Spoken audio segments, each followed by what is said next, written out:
Namaku Mira, umurku 24 tahun. Aku bekerja sebagai asisten manajer di suatu perusahaan di daerah Depok. Hari ini aku terpaksa lembur sampai malam karena banyaknya pekerjaan yang harus dipersiapkan untuk presentasi besok hari.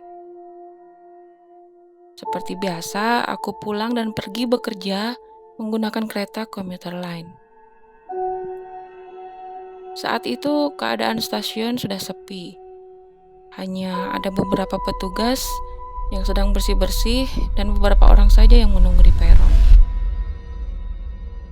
Aku melirik ke jam dinding di stasiun. Jam menunjukkan pukul 22.55. Tak lama kemudian, kereta yang aku tunggu pun datang. Aku langsung masuk ke gerbong nomor 2 dan langsung duduk di kursi sebelah kiri dekat pintu keluar. Di depanku duduk seorang wanita parubaya dan dia menatapku tajam. Wajahnya terlihat putih. Tunggu, mungkin lebih tepatnya terlihat pucat. Aku pun mencoba ramah dan tersenyum padanya.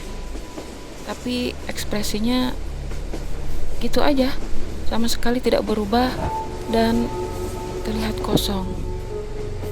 Aku pun mengalihkan pandanganku dan di samping kiriku tampak seorang ibu sedang menenangkan bayinya yang menangis.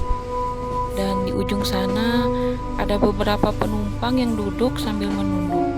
Aku bahkan tidak dapat melihat wajah mereka dengan jelas. Tiba-tiba terasa dingin dan hening sekali. Bulu kuduku pun merinding. Aneh sekali batinku.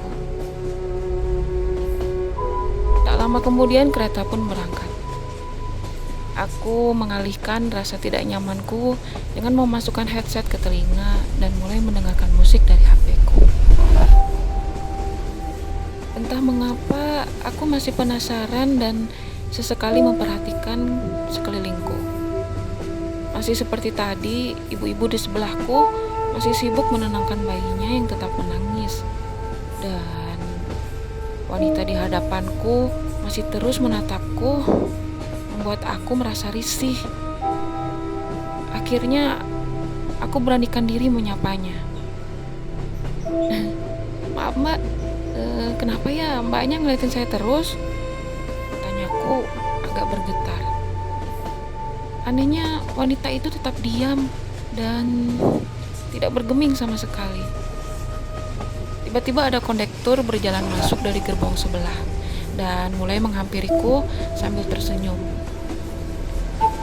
Syukurlah, aku sedikit merasa tenang. Maaf mbak, di perhentian selanjutnya sebaiknya mbak turun saja ya, kata kondektur tersebut sambil tersenyum. Loh, tapi kenapa pak? Aku heran, karena seharusnya itu bukan tempat perhentianku. Karena tempat mbak bukan di sini, kata kondektur tersebut masih sambil tersenyum dan berlalu menuju gerbong selanjutnya. Aku semakin bingung dan memperhatikan sekelilingku. Masih seperti sebelumnya, suasana terasa hening dan sangat dingin. Wanita di depanku pun masih tetap menatapku kosong. Tiba-tiba bulu kuduku mulai merinding hebat dan aku mulai merasakan ketakutan. Namun aku masih mencoba untuk tenang. Kereta pun berhenti. Dengan cepat, aku pun langsung turun dan begitu aku keluar, aku mencoba melihat kembali ke dalam kereta melalui kaca di luar gerbong. Ketika aku terkejut, gerbong yang aku tumpangi ternyata penuh sesak oleh penumpang. Tapi semua wajah penumpang tersebut terlihat rusak. Bahkan ada yang berwajah tidak utuh lagi. Tiba-tiba semua penumpang tersebut melihat ke arahku, membuat tubuhku tidak bisa bergerak, bahkan aku tidak bisa mengalihkan penglihatanku sama sekali. Mbak, tiba-tiba ada seorang petugas peron menepuk pundakku, membuat aku terkejut dan tersadar, sambil menoleh dengan cepat ke petugas peron tersebut. Mbak ngapain malam-malam jalan di rel? Bahaya mbak, itu kan jalur kereta, lanjut petugas itu. Hah? Jalan di rel? Tapi aku baru turun dari kereta kok pak, masa bapak nggak lihat? Ujarku sambil menunjuk kereta yang barusan aku tumpangi. Aku terperangah dan aku tidak percaya. Kereta yang kutumpangi tadi sudah tidak ada, hilang tanpa bekas. Bahkan sama sekali tidak terdengar suaranya melaju. Dan aku melihat ke sekelilingku, ternyata aku masih berada di stasiun Depok. Mbak tadi jalan di rel mbak, kata petugas itu lagi.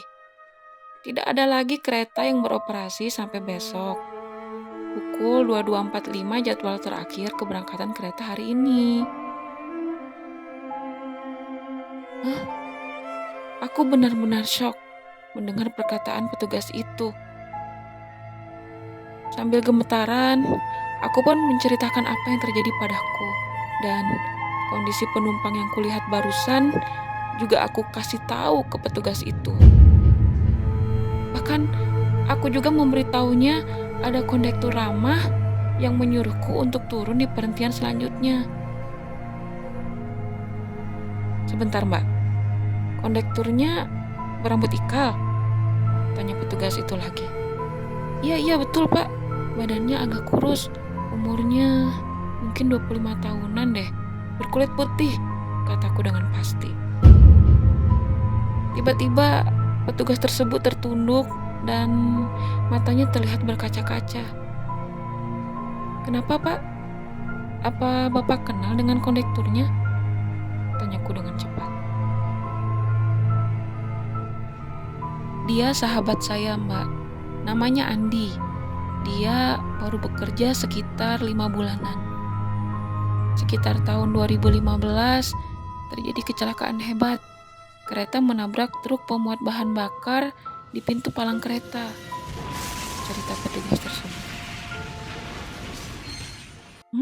Lalu apa hubungannya dengan Andi pak? Tanyaku bingung. Saat kejadian, Andi menjadi asisten masinis di kereta tersebut.